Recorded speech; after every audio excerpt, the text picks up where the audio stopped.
military airstrike has killed two Al Jazeera journalists covering the ongoing Israel-Hamas war in the Palestine city of Gaza. Al Jazeera has said that it will file legal action against Israel over the killing of the two journalists. The international news media, Al Jazeera, said the airstrike was directed at the journalists. The two Al Jazeera correspondents were killed in the alleged Israeli military airstrike in Al-Shati refugee camp, northern Gaza, on Wednesday, according to the news network. The killing has sparked condemnation from many people who highlighted the dangers for local reporters covering the war. According to CNN, Ismail Al-Ghul and his cameraman, Rami Al-Rifai, who lived in the besieged enclave, were killed in an airstrike on their car in the Al-Shati refugee camp, according to the Qatar-based network. The journalists, both aged 27, were reporting live for much of the day from a location close to the family home of Hamas political chief, Ismail Haniyeh, who was assassinated in the Iranian capital of Tehran on Tuesday. Al-Ghul was wearing a press flak vest when he was killed, according to his colleague. He had not seen his wife and 2-year-old daughter Zina, who were displaced in central Gaza, in 10 months. These days are not like any other, he said in a post on X in June. Zina began running, talking, asking questions. She was growing up without me seeing her, CNN reported. It was also gathered that another Palestinian, 16-year-old Khalid Al-Shawa, was also killed in the strike on Wednesday, according to local reporters. Videos posted online in the aftermath of the attack shows his lifeless body sprawled in the street. Al-Shawa was an only child, according to reports. The teenager was said to be riding his orange bicycle to deliver food for an elderly resident in the local neighborhood, before he was killed, according to Saudi-backed broadcaster Al Arabiya. Al Jazeera said the airstrike was a targeted assassination of its journalists by Israeli forces, claiming the attack was part of a systematic targeting campaign against the network's journalists and their families since October 2023. Al Jazeera managing editor, Mohammed Mouawad, in a statement issued on X social media platform, said, Al-Ghul was renowned for his professionalism and dedication, bringing the world's attention to the suffering and atrocities committed in Gaza. Without Ismail, the world would not have seen the devastating images of these massacres. CNN reported that more than 9 months of Israel's bombing campaign has shredded the besieged enclave, erased entire neighborhoods and deepened a humanitarian crisis. Palestinian reporters have become the eyes and ears of those suffering under the shadow of war. Both Israel and Egypt, which control Gaza's borders, have so far refused to give international journalists unfettered access to the Strip, saying that they cannot guarantee their safety. It is the photos, footage and reporting from local reporters, often gathered at great personal risk, that have shown the world what is happening. The Israeli offensive in Gaza has marked the deadliest period for journalists since 1992. As of July 31st, at least 113 journalists and media workers have been killed since October, 108 of whom were Palestinian, according to the Committee to Protect Journalists (CPJ), as reported by CNN. A reporter in Gaza who had spent much of the day with the Al Jazeera crew told CNN on Wednesday that he was 300 meters away from the missile that hit their vehicle. Video from the scene shows the burnt-out shell of a small saloon car that appears to have been targeted from above. I was going home close to where we were filming when exactly one missile from a drone targeted Ismail and Rami, said Eman Abed, a resident of Al-Shati camp. There was nothing unusual except the sound of drones in the sky humming. It was one strike on their car. Israel launched its military offensive after the Hamas-led October 7th attacks, in which 1,200 people were killed and more than 250 others abducted.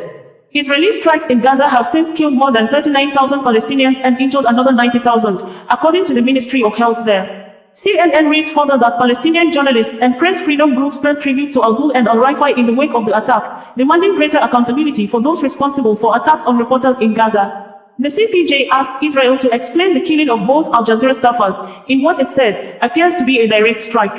Jody Ginsburg, the CPJ chief, added, journalists are civilians and should never be targeted. The world's largest union for journalists, the International Federation of Journalists, also criticized the strike. In a post on X, we are running out of words to condemn this massacre. Israel must stop killing journalists. Kena Al-Zanan of Wafa, the official Palestinian news agency, recalled his friendship with the Al Jazeera journalist. It's a difficult and painful feeling to cover this horrific story. He's my friend and colleague, and we're together in the field most of the time during this war, he said. Dozens of Palestinian journalists protested on Thursday against the killing of their colleagues in an Israeli airstrike in Al-Shati refugee camp, northern Gaza, on July 31st. CNN video filmed in the aftermath of the attack on Wednesday showed dozens of Palestinians gathered outside the nearby Al-Ali Baptist, the hospital in Gaza City, as they mourned the loss of Al-Ghul and his colleague. Al Jazeera reporters Yusuf Al-Saudi and Anas Al-Sharif could be seen breaking down as they held Al-Ghul's bloody flak jacket, according to CNN. Well, Ismail was covering the war since day one, and he has been covering everything in the north parts of the Gaza Strip, especially after the Gaza Strip has been split into two, the north and the south. He was separated from his family. He used to always post about his daughter and how he has been separated from her, and he chose to stay in the north to report for Al-Jazeera, and he was counting the days where he's going to reunite with his family. He was killed with his cameraman, Rami Rifi, and they were killed. They were directly targeted in a white car where they were killed. They were wearing their press jackets. They were covering the assassination of Ismail Haniyeh. They were on their way back from his house in Al-Shati refugee camp, and that's how the Israeli forces targeted them. We're talking about four journalists from Al-Jazeera now: Shireen, Ismail, Hamza, and also Samir. Four journalists from Al-Jazeera have been killed so far. But not only that, according to the Palestinian Ministry, they just announced that 165 Palestinian journalists have been killed since October 7, and those journalists were all working on the ground when they were targeted.